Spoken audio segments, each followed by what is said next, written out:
Kuri ati kiva mu Burundi ja mu gihugu ca Kenya. Ego twarahashitse Mavueni. Mombasa. Amakuru mwari mufise kumbure mutarava hano kugira mu musangera Mombasa Kenya koje Kenya ndayizi cyane ariko cyane Nairobi. Amakuru mwari mufise yabakuye hano muvuga ati reka tuve hano mu Burundi kumbure tumusange hariya. Kumbure tusa nabasangiza iyo nkora abantu. Icabakuye hano ico gihe.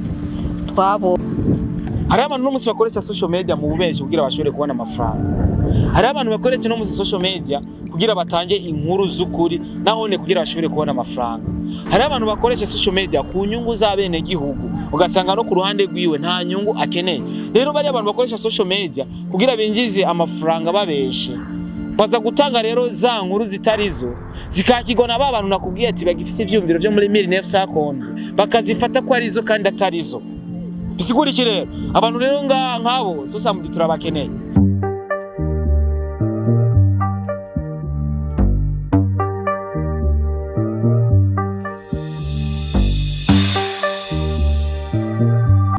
Yo.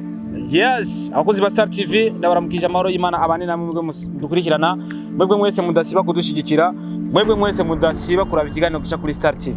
Anytime dusize ku kiganiro muri abambere mu kuraba ikiganiro, bisigura ko ufise full access yo kuraba ikiganiro gica kuri Star TV. Baramaze ko sabone kugira uzurabona ibiganiro uko bigiye ko ubwo nyene ucironka notification ikwereka ko Star TV doje gupostinga ikiganiro. Amazina nyene Star Boy the Ship, Mr Recorder, Mr Meet, Mr Kimararongo, Love in Town, ubeshi umukozi wo munzu, Mr Fashara fashijwe, Mr I don't care, Mr Sharpman, Dollar Boy, order from Star TV, order from Burundi, East Africa.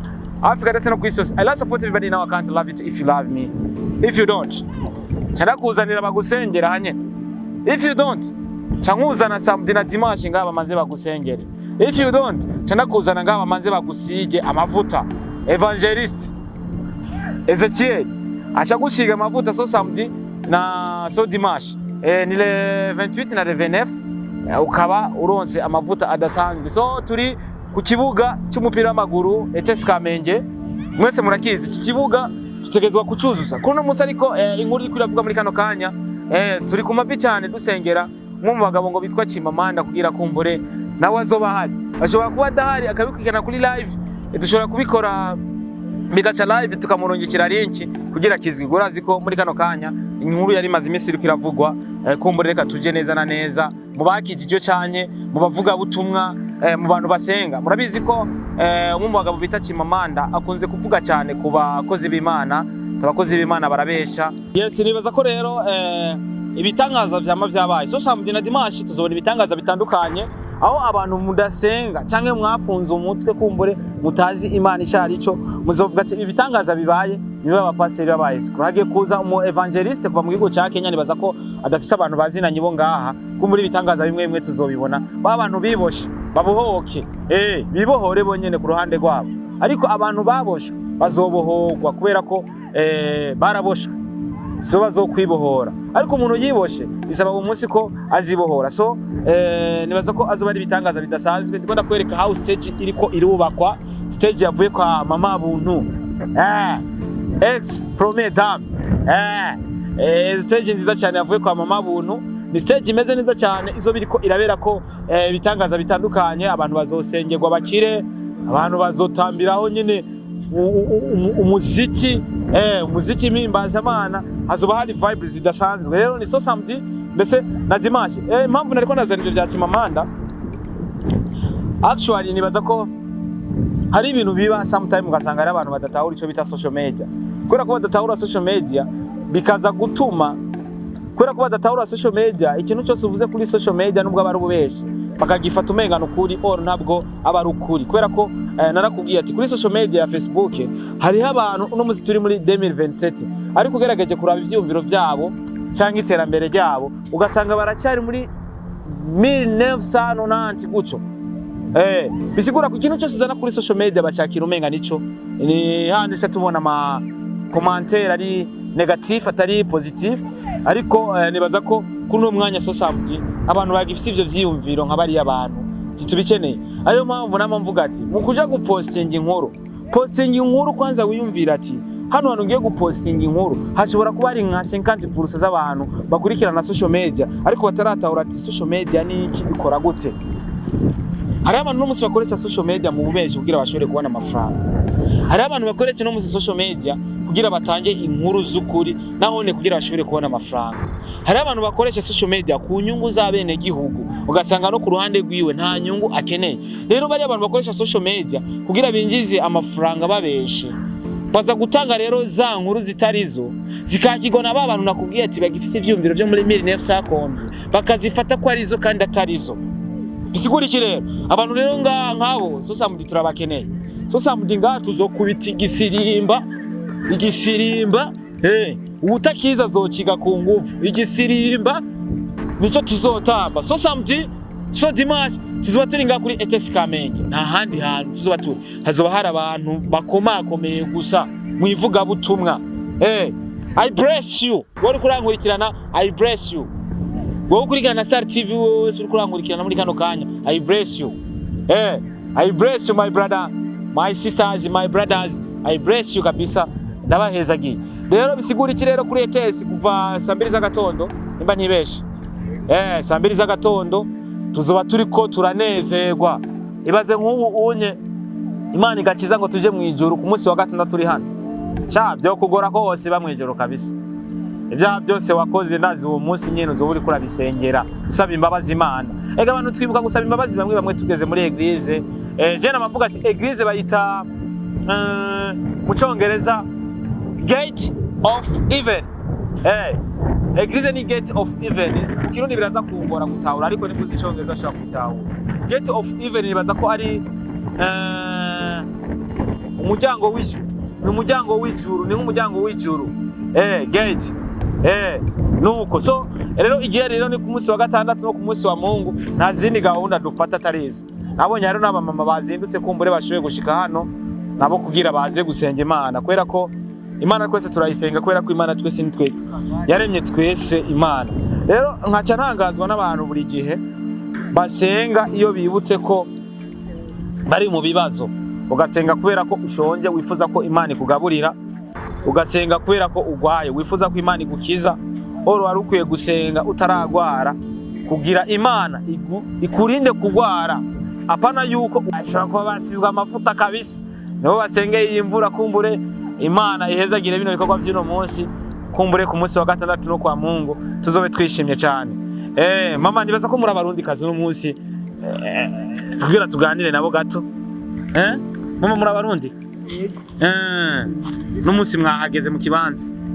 Twashyize kimwe. Bivuze iki none kwa muri kino kibanza mu gihe gikorane kitaraba? Tunanezerewe. Mnafurahi si ndio? Ndio tunafurahia mkutano. Tunezerewe na kino gikorane Imana ituzaniye umuntu twarishitike tukagenda kumuraba. None uno munsi nawe akaba dusanze muhira turanezerewe cyane. Wigeze kuri ati kiva mu Burundi ja mu gihugu ca Kenya? Ego twarahashitse Mavuwe Mombasa. Amakuru mwari mufise kumbure mutarava hano kugira mu musangera Mombasa Kenya koje Kenya ndayizi cyane ariko cyane Nairobi. Amakuru mwari mufise yabakuye hano muvuga ati reka tuve hano mu Burundi kumbure tumusange hariya. Kumbure tusa n'abasangizi yo nkora abantu. Icabakuye hano ico gihe.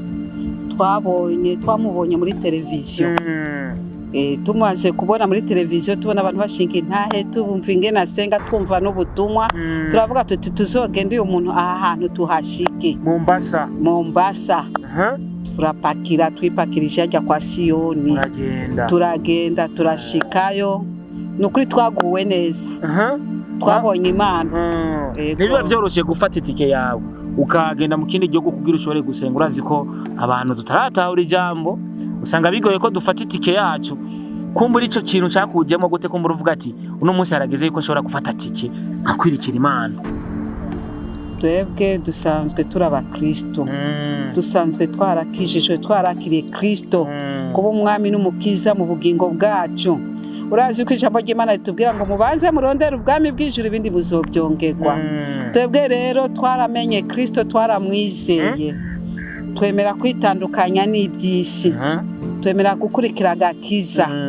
Hanyuma rero mu gihe tubonye ahantu hari umugisha ntituhagisha tuca tugenda kwifatanya n'abo bantu kugira natwe umugisha tuwuronke kabisa. Nico cyadukuye ngaha. Nibiba byoroshe amwe mu video ndiko ndabona ya Evangelist ari Ezekiel va mu gihugu ca Kenya imikutano yose akora abari abantu benshi cyane, ariko tubona n'ibitangaza bitandukanye, abamugaye bakamuguruka iki n'iki. Hari abantu bashobora kubifata umenga kumbure ivyo akora hoba harimwo ibintu aba yakreatinze canke aba yateguye, koko nyene akora ibitangaza nyene mu buryo bugaragara, kabibona ukavuga ati uyu muntu kabisa si level yacu, umuntu arasizwa amavuta kabisa.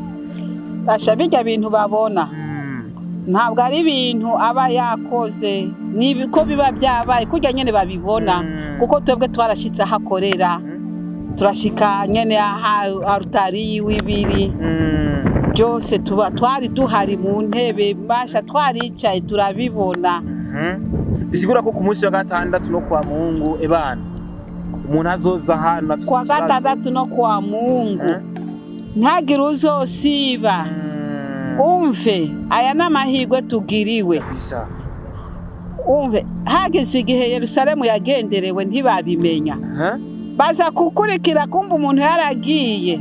Batanguye igihe Yesu yaza mu isi abantu baranjanjwe, barabifata ariko amaze gupfa, bamaze kumubamba, mu nyuma yavuze ngo wa muntu koko n'umwana w'Imana, amaze no kuzuka. Yesu ashimwe cyane. Amena. Urumva arico gituma natwe twarahashitse turamwibonera. Rero no musi twebwe ahubwo ibyishimo dufise nta no dufise tubibwira. Cyane bivugwa ko bari jyambere aje mu Burundi ngo ntivyoroshe kumuronka ugeze Kiyeri. Ntibyoroshe nyene, biragoye. Nabwebwe mwagiye muri Kenya mutazi ko azopfa ageze mu Burundi. Twebwe natwe nuko ntabyo twari tuzi, ntabyo twari twizeye, kuko ntashaka kuja ahantu hatasenze. Abanza gusenga Imana ikabanza ikamwemeza ikamwemerera. Ego cyo rokubwira Ezekiel n'umukozi w'Imana, kandi afite n'umudamu w'umukozi w'Imana. Ngo turanahiriye ngo kubona ngo agiye kuza, kuko hari byinshi bizohinduka mu Burundi gose nta kubesha, kubera mama ni ukweli asema kuna mambo atabadilika sana hapa, patafanyika mambo hapa Burundi inaenda kubadilika. Hii Burundi watu wanaenda kufunguliwa, watu walifungwa na mapepo, walifungwa na wachawi, walifungwa na wafumu, walifungwa na mizimu, walifungwa na pepo za asilia, bote hivi wanaenda kufunguliwa. Mwenye atakuwa na imani yake ni uhuru. Mtu akishakuwa na imani, si ndo nasikia ngo ndio anapata kila kitu. Imani tu, agusake mtu. Imani ndio inasaidia. Agusake mtu. Hakuna ile ya kugusa mtu unapigwa koke unaanguka ile kuangusha watu. Hapana. Agusake. Yeye anaomba tu anamaliza. Anaomba kisha mbingu. Ni kusema mbingu ndio inatumika kabisa. Yeye naye peka anasema hata mimi nashangaa kuona miujiza inafanyika. Sasa hapa wewe utafanya siku mbili, unaona tuko na siku mbili kusema huo mkutano wa siku ya 6 na 7 mko hapa, maana yake mtabaki hapa paka siku atakucha. Si tuna kazi, ndio tulikuja hapa kufanya kazi. Ndio maana nimeona mvua iko inanyesha, sasa mnakuya mkaomba mvua ikaenda ikakimbia kweli. Tunafanya kazi, tunamaliza kazi tunaenda nyumbani. Kesho tena tunarudi, lakini kesho ni siku ya kumpokea. Na mimi mkaniombee nikaolewe wapi? Nikaoe. Sija mkaniombee. Sasa mweba jeni. Na hizo nywele zako. Mwanzo benye anapenda. Yeye anatupenda sana. Anasaba bajenzi. Musa jenzi ndio vijana. Ndio anakwambia bale ndio kanisa ya kesho. Si tutakufa, lakini bale bakipokea wokovu na bakipata mabadiliko, wale ndio watakuwa kanisa ya kesho, watasaidia watu. Amina. Na ndio watu wa miaka mingi anasema tumwe kazi yenu ilishakaisha. Nataka tena hachague wewe vijana mwenye mkono vijana, uwe mlevi, uwe muaye, lakini yeye anakuambia njoni wote, sitafukuza mtu. Bakuye batabadilika kutokana na neno la Mungu, watasikia na ile maombi yenyewe tawaombea, watoto watabadilika. Hapana kuna fukuza mtu, ndio kisana kuaka. Amen. Thank you so much. So abarundi mwese tuzobaturinga so samedi na dimanche tuzobaturinga kugira twakira umugisha w'Imana. Iyi ni Star TV rero just kugira ndaguha ubutumwa, kubera ko nagera ko tuja mu ijuru, hari Imana izokubwira ati jewe naraje mu Burundi ndungika Star Boy the Ship kugira ko ikiganiro gice kuri Star TV kugira wowe kibone uragipinga wakiravye. Nibaza ko rero umuntu aza kuraba kino kiganiro nturekuriye gusiba hano, kubera ko umunsi w'iherezo Imana ishobora kukubwira ati Star Boy yaraje kuri ETS akora ikiganiro, naramurungitse muhereza amagara, kubera urazi impamvu ndi muzima ni kwera Imana yabishatse ko mba muzima kandi Imana yo nyene yo mwijuru irazi ko ndi hano. Imana izovuga ati narungitse umuntu abaho ubutumira abaha invitation biciye kuri social media Star TV ubutumire ni wabwakira utanambia nini. So abakunzi ba Star TV rero ni juste kubereka ibikorwa bizobera hano iyo test yose zoba yuzuye. Murabizi ibikorwa by'Imana bitegerezwa kuzuza aha hose hazoba ari full. Dushimire na Mama Burundi kubona yara ex Mama Burundi ex Premier Dame afise ivyuma biteye ubwoba kabisa, bafise stage nziza cyane bisigura ko hazoba hariko arahimbariza Imana duhimbaza dutamba igisirimba. Uzi gutamba igisirimba aho ujushira mwakaziki cyo bacita igisirimba murazi igisirimba. Bye.